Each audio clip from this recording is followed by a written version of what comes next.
Assalamualaikum warahmatullahi wabarakatuh. Selamat malam semuanya. Masih bersama saya di kita Talkshow. Malam ini kita Talkshow akan menghadirkan beberapa narasumber terkait dengan diskusi kita. Diskusi kita dengan tema penguatan pendidikan karakter. Pendidikan dan karakter itu tidak bisa kita pisahkan. Karena apa? Karena di dalam berpendidikan kita harus berkarakter. Seperti anak bangsa kita harus berkarakter. Jangan hanya berpendidikan saja. Sebelum itu kita harus lihat video ini. Mari kita lihat bersama videonya. Di seluruh dunia, anak-anak menderita kelaparan, sakit, dan penyakit. Setiap hari, jutaan anak di dunia terabaikan, tersakiti, menangis, dan hancur. Setiap hari, mereka hancur akibat kekerasan. Anak-anak diperjualbelikan untuk menjadi pekerja seks, untuk menjadi buruh. Hidup tanpa harapan, tanpa cinta, tanpa masa depan. Indonesia, negara kepulauan terbesar di dunia, dikenal dengan keindahan alamnya, keanekaragaman yang mempesona, baik suku, etnis, dan agama, serta letak geografis yang strategis. Negara terbesar keempat di dunia yang kini berkembang dengan begitu pesat. Sementara Indonesia sedang meningkat dalam pengaruh, kekuasaan, dan kekayaan. Apa yang terjadi dengan anak-anak Indonesia? Kamu juga, Leo! Sini kamu! Masuk cepat!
Baik, kita sudah melihat videonya dan saya sekarang mengundang beberapa narasumber dari beberapa kalangan untuk membahas dan untuk berdiskusi tentang pendidikan penguatan karakter. Seperti apa nantinya menurut beliau-beliaunya. Kita sambut dari perwakilan orang tua, Aris, kembalikan dari perwakilan dari guru. Selamat malam, Bapak. Selamat malam.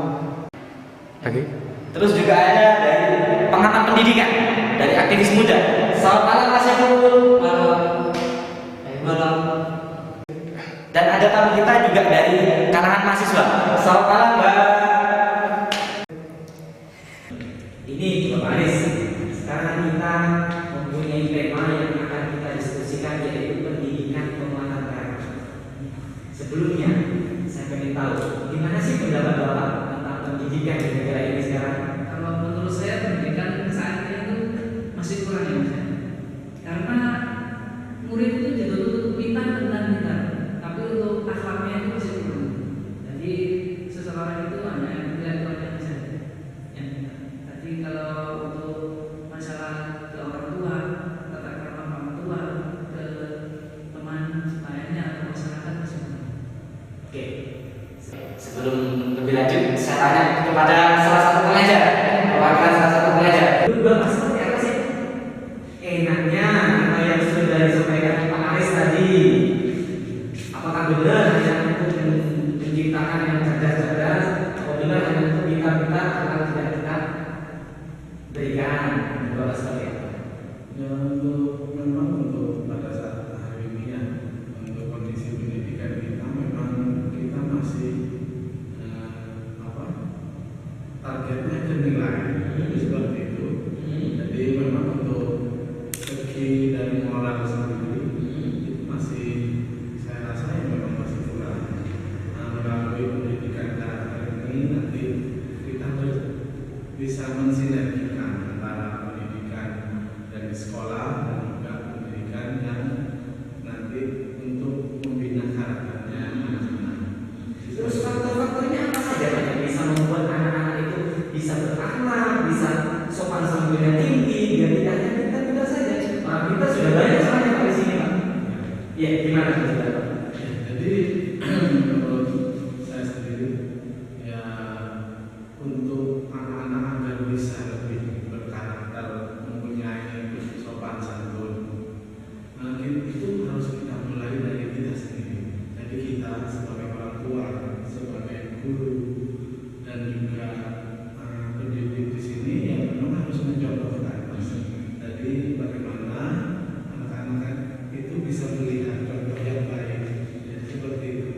yang telah didapatkan kita melihat tadi bisa langsung dipraktekkan.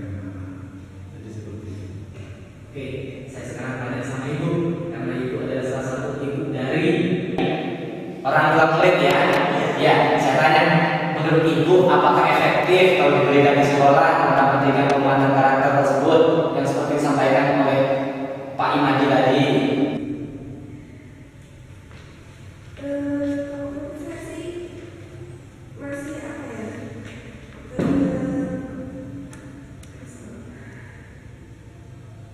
Mungkin Pak Aris akan menambahkan. Kalau masih menurut saya ya masih kurang juga ya. Kita juga ingin tahu nanti itu programnya sekolah itu kayak gimana Pak? Yang bisa dijelaskan mengenai programnya seperti apa? Jadi untuk kedepannya untuk sekolah ada wacana bahwasanya nanti semua sekolah akan seperti istilahnya boarding school. Dari mulai pagi sampai sore anak-anak itu ada di sekolah. Jadi yang di situ nanti akan diajarkan berupa ya seperti mata pelajaran biasa dan juga penguatan dari sisi pendidikan karakternya juga. Jadi ini juga semata-mata untuk bagaimana anak-anak itu nanti bisa terbentuk dari pola seperti itu. Jadi kalau seperti itu enak ya, orang tua misalnya kerja jadi tidak usah kayak penitipan seperti itu ya Pak. Kalau misalnya ada risiko. Jadi sejatinya itu bukan seperti itu.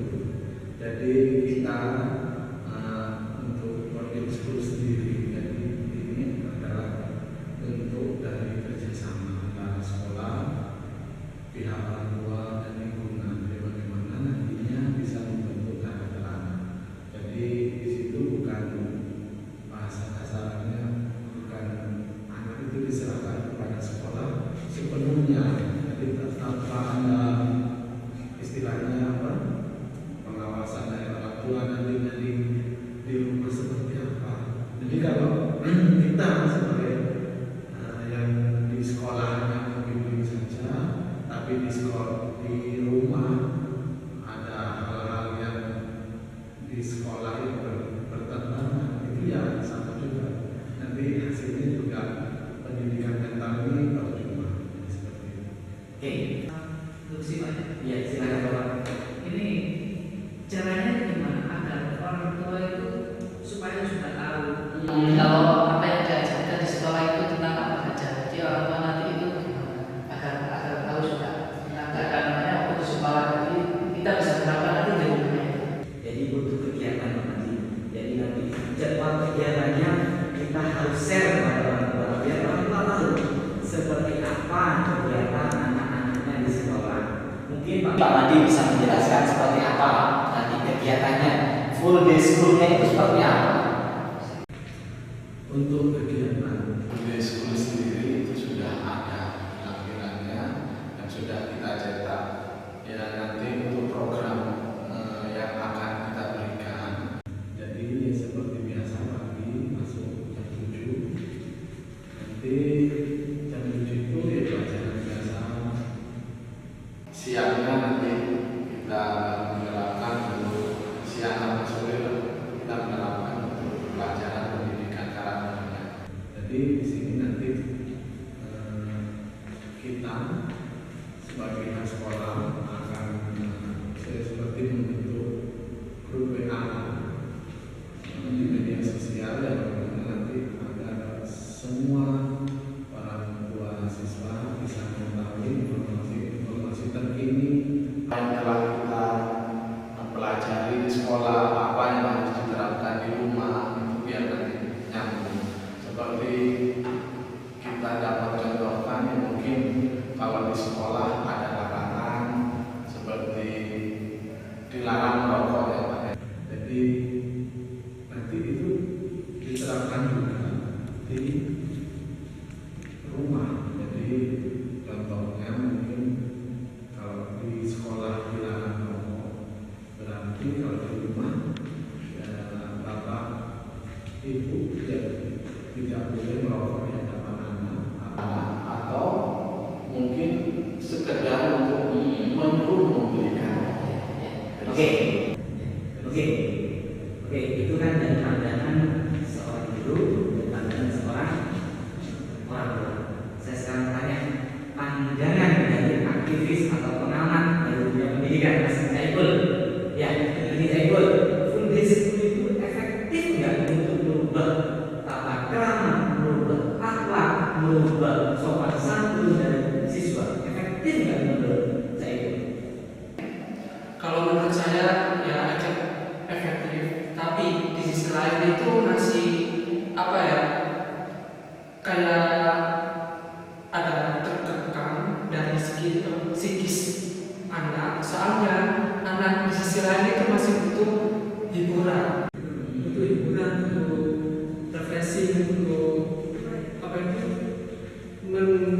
mensegarkan pikiran, untuk terus apa ya,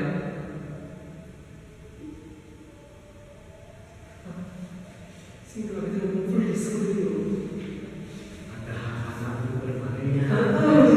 jadi apa ya, untuk bermain waktunya anak-anak itu sangat dibatasi gitu. Itu yang membuat saya agak kurang setuju dengan kebijakan di sekolah.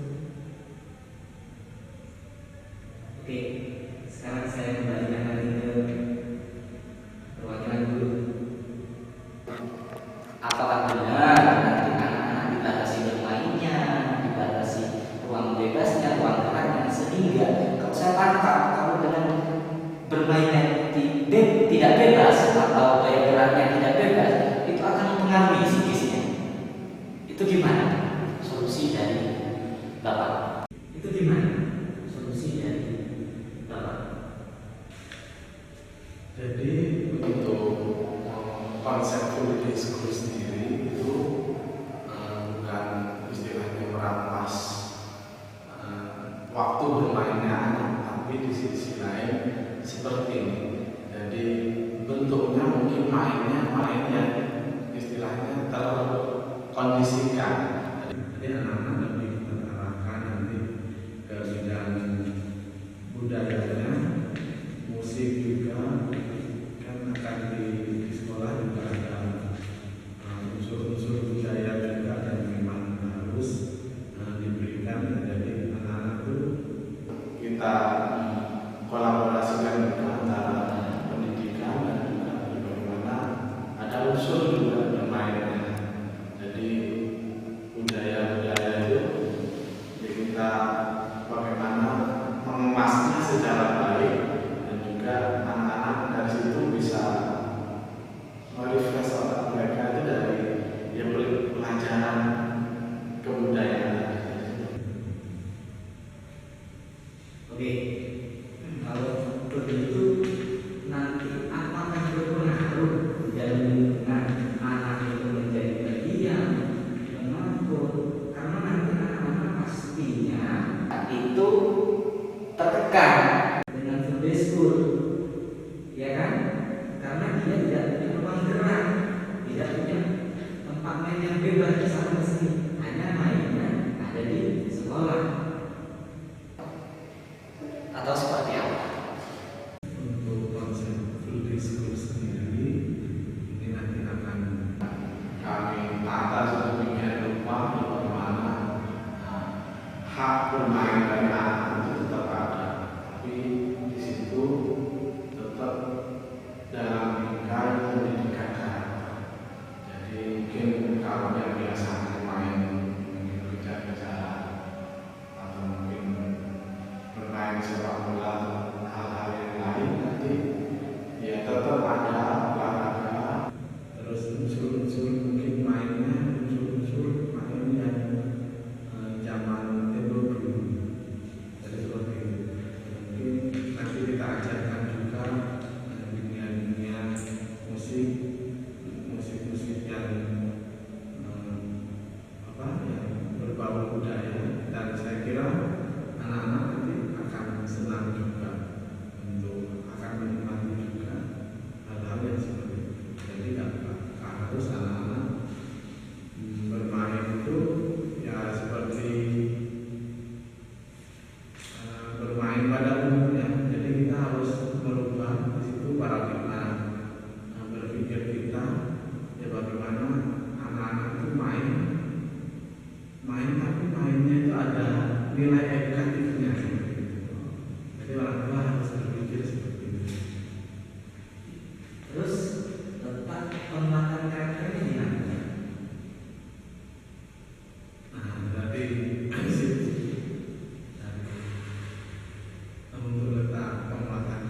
manusia. Menurut Anda, apakah efektif full day school kalau diterapkan di sekolah? Apakah bisa hanya berubah karakter seperti yang diinginkan oleh orang tua yang menitipkan anaknya di sekolah itu? Kalau menurut saya sih, oke lah kalau di sekolah itu bisa menjaminkan, orang tua juga bisa. Tapi lingkungan tidak menjamin loh ya. Sekarang gini, kita mengadakan full day school kan, diajarkan gini, terus orang tua juga mengimbangi kan. Tapi lingkungan kan tidak mengimbangi. Contohnya sekarang kan banyak itu apa namanya, pergaulan yang kurang positif gitu. Saya lihatnya juga, aduh jadi gini ya generasi sekarang. Itu kalau menurut saya sih apa ya, orang tua juga harus memperhatikan lingkungan sekitar sih. Coba aja kalau seandainya bapak ya atau ibu itu pernah nggak sih mengawasi anak saya berteman sama siapa, lingkungannya itu gimana, cara dia berkomunikasi sama orang lain itu gimana, pernah nggak sih? Pastinya pernah ya. Soalnya keseringan anak kami itu ngajak temannya bermain ke rumah. Seperti itu. Biasanya. Tapi kan orang tua juga tidak menjamin gimana dia pergaulannya di luar. Oke lah kalau di rumah mungkin dia baik, sopan, atau gimana. Kan sekarang kan apa namanya, model anak sekarang kan kayak yang bukan dua di depan orang tua atau di depan guru itu mereka tuh baik-baik banget. Nah di luar pergaulannya tidak karu-karuan. Oke, jangan jauh kemudian dijawab oleh salah satu aktivis kita. Gimana menurut Mas Ipul tentang lingkungan yang tidak mendukung? Nah, Ipul kan sering di lingkungan kan, itu mengamati pendidikan kita seperti apa. Menurut Mas Ipul itu seperti apa lingkungan yang tidak mendukung? Dari situ saya mengamati bahwa Anda itu pasti mempunyai jati diri. Pasti mereka itu pengen mencari jati dirinya itu di mana gitu. Seandainya sekolah yang mengusulkan untuk kegiatan full day, otomatis kan dia masih kayak terbelenggu di lingkungan tersebut, masih belum leluasa untuk memecahkan pemikirannya dia dari situ. Setelah saya mendengar pembicaraan dari para aktivis dan dari program guru juga, mungkin kita harus mengubah paradigma dari anak kita juga. Dari dia itu yang memang kita menuntut akarnya, dibentuk akarnya itu dari kebiasaan juga ya. Tapi juga harus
Bapak, Mbak, dan Bapak Ibu, saya masih ada satu kursi kosong.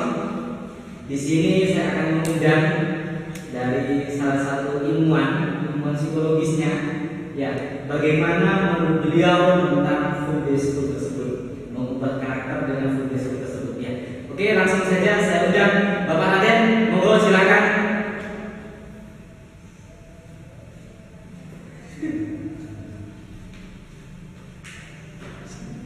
Oke, selamat malam Bapak. Selamat malam ya. Sehat Bapak ya? Alhamdulillah sehat. Ini Pak, kita tema hari ini yaitu tentang pendidikan pengembangan karakter, baik sekolah maupun di rumah. Kita sudah diskusi dengan salah satu perwakilan guru, sudah diskusi dengan aktivis pendidikan, sudah diskusi dengan perwakilan orang tua. Sekarang saya tanya sama Bapak, menurut Bapak, nanti kalau seandainya terjadi full day school, dalam sisi psikologisnya anak itu seperti apa? Baik atau tidak baik? Nah, Sebelum kita lebih jauh ya, masuk di situ, kita kembali lagi ke pendidikan kita. Yang kebanyakan sekarang kan pendidikan itu mereka menilai itu pendidikan kebanyakan ya sewajarnya. Artinya sekolah ya sekolah, setelah sekolah terus pulang melakukan aktivitas di rumah. Ini ada rencana kemarin yang mereka mengadakan istilahnya ya program pendidikan karakternya, pendidikan karakter. Terus programnya itu pendidikan metodenya full day school. Artinya full day school itu kalau kita lihat kan full day school berarti full day school dalam arti full ada di sekolah itu di sekolah. Iya, betul sekali. Jadi pengertiannya mungkin kalau orang awam ya, wah ini berarti sekolah terus. Ya kan? Tapi setelah saya mencari informasi mungkin dari teman-teman atau dari kerabat, ternyata full day school itu tentang rencananya untuk mendidik siswa lebih baik lagi dengan beberapa metode. Nah, kalau sekarang kemarin ya saya tanya-tanya, ada yang siswa yang kebetulan ada dari sekolah swasta, kan sudah ada yang sudah memulai di school. Nah di situ mereka cenderung kalau dari orang tua senang karena anaknya bisa dilepas, istilah dilepas kan, wah ya bahasa kasarnya itu enak, jadi tempat penitipan. Dan si anak pun mayoritas mereka senang karena jamnya kan bermain.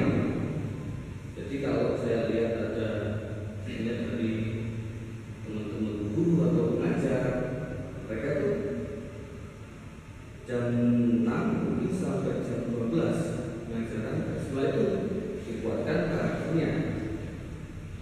Nah sekarang tinggal melihat siswa dari lingkungan sekolah kan macam-macam, lingkungan sekolah, cara mana, bagaimana dia bisa beradaptasi. Ada yang mungkin anak sekarang kan sudah lebih jauh daripada anak dulu. Anak dulu cenderung bermain, kan? Sekarang cenderung bermain sendiri. Kita tahu sekarang gadget, alat game, jadi mereka cenderung misalnya autis. Tapi dia bermain sendiri punya dunia sendiri. Nah, itu yang harus salah satu mungkin yang harus dibenarkan. Saya itu berbelok karena mereka itu autis dan mereka lupa dengan lingkungan sekitar ya dalam sudah paling kecil keluarga, orang tua dan namanya sekarang bukan HP ke anaknya. Terus mereka bermain lupa waktu, lupa diri. Dan itu yang itu mungkin yang harus dilakukan. Kalau dari psikisnya, apakah nanti ini kan mengurangi ruang geraknya, mengurangi ruang bermain di luar di lingkungan. Psikisnya anak itu nanti ada yang pasti ada anak yang memang di rumah, ya kan, dan seperti itu kan. Itu apa nanti tidak pernah tambah parah generasi muda kita kan harus bangkit, Pak. Ya kan? Yang kita ketahui pendidikan kita sekarang nomor 57 dari 65. Ya, ini yang harus kita lakukan psikisnya dulu. Di sana dalam arti kan pertama kita berubah dari apa tadi kebiasaan perilaku. Yang paling pertama mungkin dari keluarga seperti contohnya kan ya mereka pulang atau sekarang pendidikan pulang ke rumah kembali ke keluarga. Nah, dalam arti mereka entah bermain entah ada yang belajar, ada yang tambah istilahnya malas-malasan.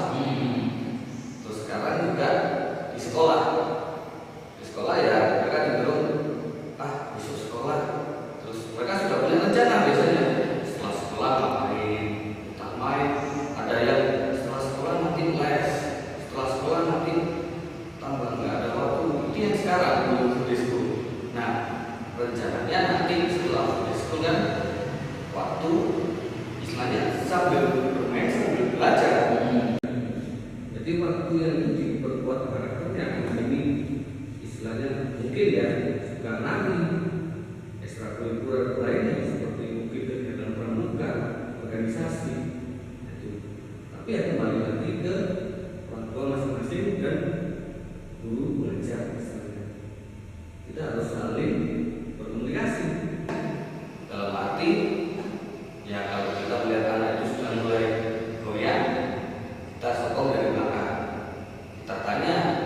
Kita tanya dia maunya apa, kita arahkan. Mungkin seperti itu. Berarti dari sisi psikologi ya, Bapak setuju? Saya setuju. Saya support dengan program ini karena ya ini mungkin titik balik dari sistem pendidikan kita.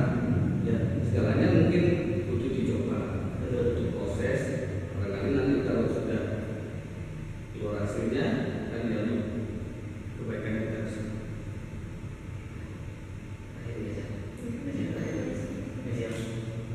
Oke. Jadi pendidikan penguatan karakter tidak hanya diberikan di sekolah seperti yang disampaikan oleh dari psikolog ya, tetapi di semua lini, lingkungan dan di rumah dan di semuanya kita harus berikan namanya pendidikan karakter. Karena kenapa? Karena negara yang besar, negara yang berkarakter, dan karakter harus diimbangi dengan pendidikan yang tinggi. Mungkin itu saja yang bisa kita diskusikan malam ini. Kurang lebihnya mohon maaf. Saya akhiri. Assalamualaikum warahmatullahi wabarakatuh. Waalaikumsalam.